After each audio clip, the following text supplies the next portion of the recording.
Marcola é conhecido como um dos principais líderes da organização criminosa que domina os presídios dentro e fora do estado de São Paulo. Conhecido como um homem muito inteligente e articulado, ele costuma indicar aos amigos de cárcere a leitura de A Arte da Guerra, de Sun Tzu, defendendo a ideia de que a melhor maneira de derrotar os inimigos é conhecê-lo. Ele já passou por presídios de diferentes estados brasileiros, o que o ajudou a aumentar ainda mais o alcance de sua organização. Venha com a gente conhecer um pouco mais da história de Marcola. Fala galera, beleza? Aqui é Joel Paviotti do canal Iconografia da História. Vim aqui pedir encarecidamente o like de vocês, que ative o sininho, se inscreva no canal para ajudar o nosso conteúdo a chegar para cada vez mais pessoas. Sem muitas delongas, vamos falar de Marcola, um dos homens mais temidos do Brasil. Edu, por favor, querido, roda a vinheta.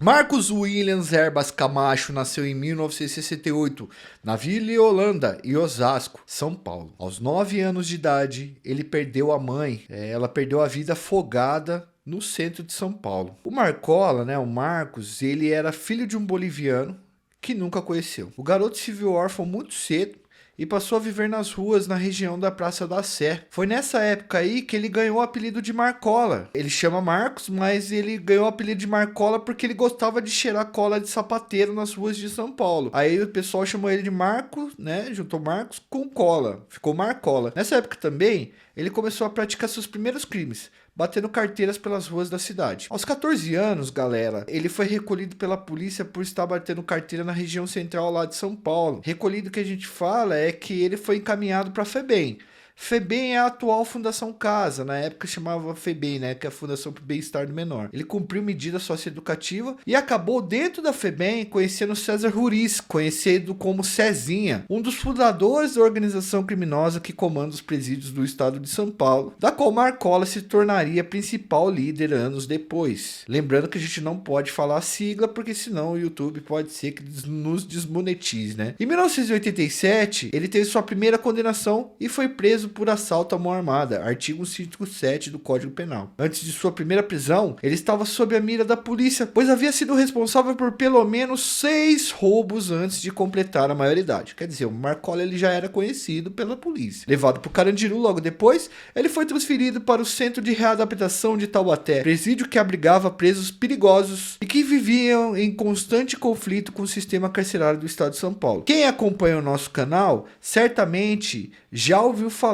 da Casa de Custódia e Tratamento de Taubaté, e foi lá que nasceu essa organização criminosa, a qual nós não daremos o nome, para não desmonetizar o vídeo ou a gente não tomar um strike. Em 1990, galera, o Marcola se casa com a advogada Ana Maria Olivato, na penitenciária de Araraquara, no interior de São Paulo. Gente, a Ana Olivato é importante para a história, tá? Lembre do nome dela. Anos depois de ter casado com ela, o Marcola se separou dela. E daqui a pouco a gente vai falar dela de novo na história do Marcola, que ela é muito importante. Em 1993, Marcola passou a fazer parte do grupo que formou o primeiro comando da capital. Ele não é um dos fundadores, mas ele estava em Taubaté na época que foi formado o primeiro comando. O Marcola, na época da formação do comando, ele dividia a cela com o Idemir Ambrósio, o Sombra, um cara que a gente já falou em vídeos aqui também. Ele era muito amigo do Sombra e ele conhecia o Cezinha, que também é um dos fundadores, conhecia o Geleão. Então ele não fez parte do grupo fundador, mas ele virou um dos chefes. Durante seus anos no cárcere, Marcola fugiu 5 vezes da prisão. Ele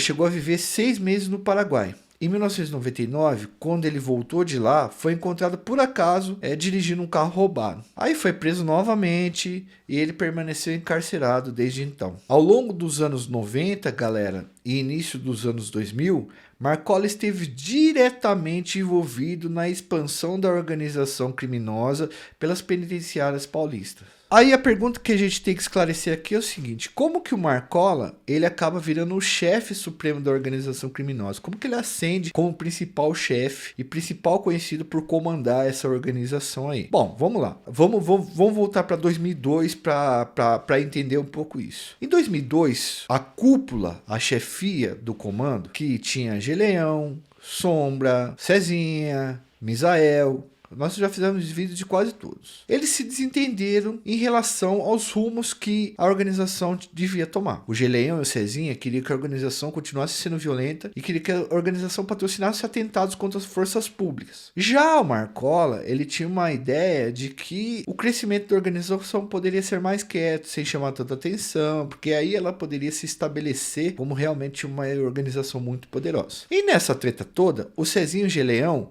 mandam tirar a vida da Ana Olivato, aquela que eu falei para vocês anteriormente, que ela era importante nesse processo. Tirando a vida dessa mulher, o Marcola fica puto da vida, ele fica estressadíssimo com isso e ele jura vingança contra os caras. Lembrando, pessoal, que tudo que nós estamos falando nesse momento, que tudo que está saindo da nossa boca está referenciado no primeiro comentário, certo? Vocês podem pesquisar aí os livros, os artigos científicos e as investigações do Ministério Público e da Justiça, que nós tiramos todas essas informações. Então a Ana Olivato, ela perde a sua vida, e quem são os mandantes dessa morte é o Cezinha e o Geleão. O Marcola fica com raiva disso, tá? Fica com ódio disso daí. E aí o Marcola consegue, através da sua capacidade de liderança e da sua engenhosidade social, colocar a massa carcerária, ou seja, a maior parte dos detentos, contra o Cezinha e contra o Geleão.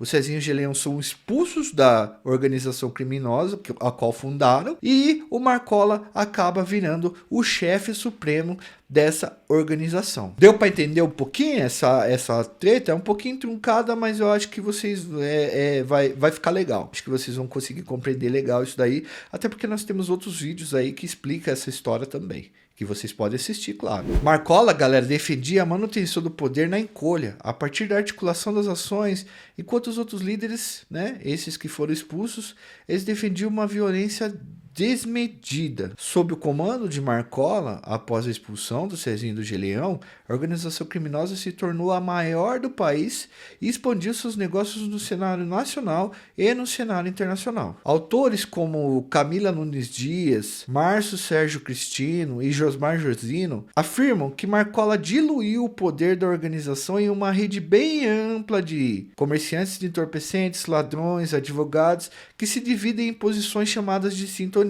Embora negue fazer parte da organização, o Ministério Público, a Justiça e a Secretaria de Administração Penitenciária, a SAP, afirmam que ele é o nome por trás do comando do Partido do Crime. Então, pessoal, acho que uma das principais características que a gente pode citar do Marcola, que fez ele ascender como chefe da organização e se manter no poder durante tanto tempo, é que simplesmente ele diluiu o poder entre várias outras pessoas. Então, quando você reparte pedaços do poder, cada pessoa com esse pedaço se sente pertencente a esse poder e ajudam a segurar quem está lá em cima. Na verdade, em livros de filosofia política você vai ver bastante esse tipo de prática. Bom, em 2020, a família de Marcola afirmou que ele está com depressão, em decorrência dos longos anos vividos no cárcere e do regime disciplinar diferenciado, a que tem sido submetido nas penitenciárias federais por qual passou. O RDD, gente, foi um tipo de cana dura adotada pelo governo do estado de São Paulo e depois pelo governo federal. Como que é isso? O cara fica na tranca quase 24 horas por dia, tendo direito apenas a 1 ou 2 horas de banho de sol diário, que geralmente é feito sozinho. Tanto que tem até um prazo estipulado pro cara ficar no RDD, porque senão o cara acaba enlouquecendo e, enfim, perdendo o seu juízo por estar naquela trancadura. Apesar de não ter concluído o ensino fundamental, o Marcola é conhecido por sua inteligência e por fazer uso da variedade padrão da língua portuguesa. Ele consegue conversar tanto formalmente quanto informalmente. Conhecido também como Playboy, ele supostamente foi responsável pela maior onda de atentados já ocorrido no estado de São Paulo e ganhou fama internacional pelas ações que comandou. Isso foi em 2006, né? Muita gente lembra desse acontecido. Mas ele nega veementemente e também nega ser chefe da organização pela qual ele é conhecido. Então ele foi condenado por algumas coisas, mas ele nega veementemente. Ele afirma, inclusive, ter lido mais de 3.000 livros no presídio. Segundo ele, seus preferidos são Assim Falou Zaratustra, do Nietzsche, Os Miseráveis, de Victor Hugo e A Divina Comédia, de Dante Alighieri. Marcola já passou por diferentes presídios ao longo dos seus muitos anos de cárcere, e em alguns momentos já tentaram resgatá-lo da cadeia, mas as tentativas de fuga foram em vão. Vamos dar alguns exemplos para vocês aqui, ó. Quando ele estava em Presidente Bernardes em 2006, galera, a polícia prendeu elementos que, segundo a justiça, tentariam resgatar Marcola. Foram encontrados com esses caras 2 lança-mísseis com telescópio, 7 fuzis, 2 metralhadoras e 502 cápsulas de fuzis, além de 14 carregadores de fuzis, celulares e radiocomunicadores. Em 2020, a polícia, através de um bilhete, identificou um plano para tirá-lo de Presidente Venceslau, cadeia federal onde ele estava. O autor do plano seria Fuminho, um amigo de muitos anos de Marcola e um dos maiores traficantes do mundo. O plano envolvia, galera, olha isso, a contratação de mercenários internacionais e uso de armamentos pesados como uma bateria antiaérea. Lógico que essa tentativa não foi concluída. Logo depois da descoberta do suposto plano de Fuminho, Marcola foi encaminhado para o Presídio Federal de Brasília, onde chegou a fazer greve de fome em protesto contra as condições do regime disciplinar diferenciado, que a gente falou agora há pouco, que era aquela cana dura. Em 2022, uma série de pessoas foram presas, encarceradas, em uma operação da Polícia Federal, em que, supostamente, os membros ali da organização prepararam um esquema para resgatar o Marcola e eles iriam sequestrar funcionários federais para conseguir trocar esses funcionários pelo Marcola. Então houve um desencadeamento de uma operação muito grande e até o momento nós não sabemos de mais novidades a não ser a prisão desses suspeitos. Em suas entrevistas, galera, Marcola já chegou a afirmar que pensou em tirar a própria vida por causa dos longos anos de cárcere, mas ele acabou desistindo. Ele diz que encontra nos livros uma motivação para seguir vivendo. Ele é autodidata, estuda os seus direitos e lê vários livros, por exemplo, de filosofia política. Apesar de se declarar agnóstico, ou seja, um cara que não tem religião nenhuma, a Bíblia é uma das obras que compõe a sua lista de leituras preferidas. Marcola segue dizendo que não há nenhuma política eficaz de reabilitação do preso, que todo mundo, de alguma forma, ganha dinheiro às custas dos encarcerados. Marcos, hoje, cumpre pena por formação de quadrilha e outros tantos crimes do Código Penal. Como já dissemos, a sua primeira condenação aconteceu em 1987, por roubo à mão armada. Suas outras condenações são de crimes posteriores, ocorridos em 1998, quando ele e seus comparsas sequestraram o diretor de uma transportadora de valores em São Paulo e levaram quase 4 milhões de reais. 9 meses depois, ele participou de um roubo a uma agência do Banco do Brasil em Cuiabá, de onde levou 7 milhões de reais. Além disso, ele é apontado pelo Ministério Público e agora pela Justiça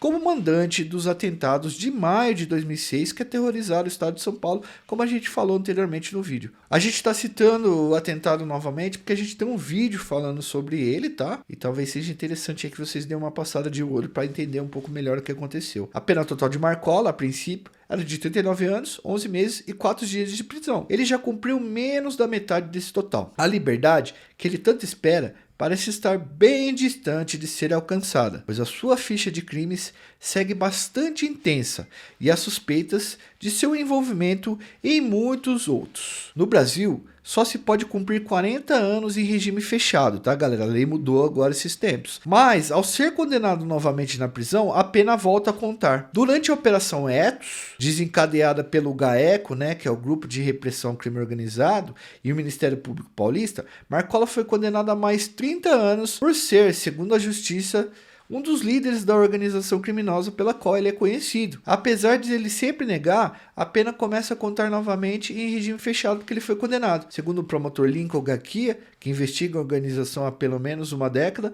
Marcola certamente vai ficar muitos anos ainda em regime fechado, tá? Ele segue encarcerado, mas o seu rosto e nome é conhecido nacionalmente como um dos homens mais perigosos que o país já conheceu. Bom, galera, espero que vocês tenham gostado bastante do nosso vídeo, tá? Eu espero que a gente tenha conseguido passar esse vídeo para vocês através das pesquisas que nós fizemos. Novamente, eu deixo para vocês que tudo que nós falamos aqui está referenciado no primeiro comentário. Peço novamente o like de vocês, que vocês ativem o sininho para receber notificação toda vez que nós lançarmos um vídeo, que vocês se inscrevam no canal para nos ajudar a crescer. E, gente, se vocês quiserem nos ajudar mais, vocês podem virar membros do nosso canal e contribuir com apenas R$ 4,99. R$ 4,99 hoje você não compra nenhum salgado, mas ajuda muito no nosso trabalho, nas nossas pesquisas, porque a gente tem que pagar, enfim, assinaturas de jornais, comprar livros, pagar toda a produção aqui que faz a edição, que faz o trabalho pra gente, tá? Que faz iluminação. Então tem toda uma galera por trás do nosso trabalho. E aí, você assinando o nosso canal, virando membro, você pode ter conteúdos exclusivos, acompanhar o trabalho mais próximo, tá mais próximo da gente. Então acho que é uma boa oportunidade para vocês aí. Caso queiram também fazer uma doação, né, em qualquer valor, vocês apertam o botão valeu. Eu tô indo embora agora, sou Joel Paviotti, do canal Iconografia da História. Fui!